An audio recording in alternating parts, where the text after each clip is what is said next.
Hello বন্ধুরা, কেমন আছো সব? আশা করি সবাই ভালো আছো। আজকে একটি সিম্পল রান্না নিয়ে চলে এসেছি।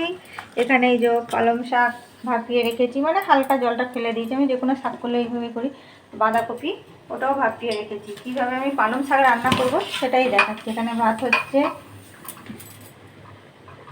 এখানে আমি কিছুটা ফোড়ন দিচ্ছি আর তেজপাতা দিয়েছি, একটা শুকনো লঙ্কা দেবো। একটা শুকনো লঙ্কা দিয়ে দিলাম চিড়ে, অল্প একটু হলুদ গুঁড়ো, বেশ কিছুটা পেঁয়াজ দিয়ে করবো আজকে রান্নাটা। এটা নিরামিষ হয়, সেটা দিয়ে পেঁয়াজ দিয়ে করবো।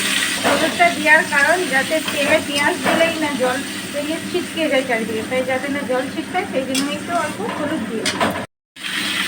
এখানে পেঁয়াজটা হালকা ভাজা হয়েছে, তার মধ্যে আলু, বেগুন, সিম, গাজর আদি সব কিছু দিয়ে একটা ঘন্ট তৈরি হয়েছে। সেটাই দেখাচ্ছি কত তাড়াতাড়ি হয়ে যায়, সেইভাবে আমি করছি। যেভাবে দেখতে থাকুন, সঙ্গে থাকুন। দিয়েছি আর অল্প পরিমাণে একটু হলুদ গুঁড়ো দিয়ে দিলাম।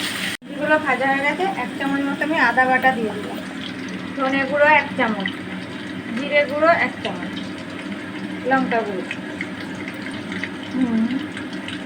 অল্প পরিমাণে হলুদ।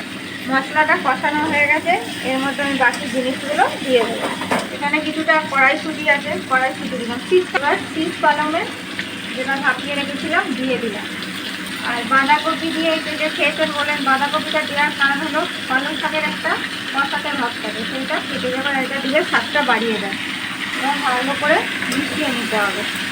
এবার স্বাদ অনুযায়ী লবণ দিয়ে দিলাম, মিষ্টি দিয়ে দিচ্ছি, কারণ একসাথে মিষ্টিটা দিলে খুব সুন্দর স্বাদ হয়। কড়াই ও ডাঁটার মধ্যে একসাথে স্বাদটা ঢুকে যাবে, নুন মিষ্টি।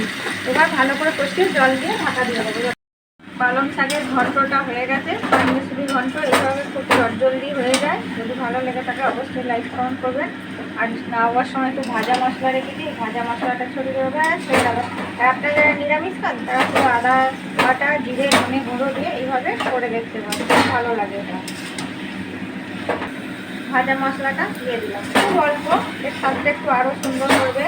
আর এই শাকটা একটু মিষ্টি মিষ্টি না হলে ভালো, যারা মিষ্টি খান না মিষ্টি দেবেন না। যদি ভালো লেগে থাকে অবশ্যই লাইক কমেন্ট করো বন্ধুরা, পারলে চ্যানেলটাকে সাবস্ক্রাইব করে দিও। সকলকে অনেক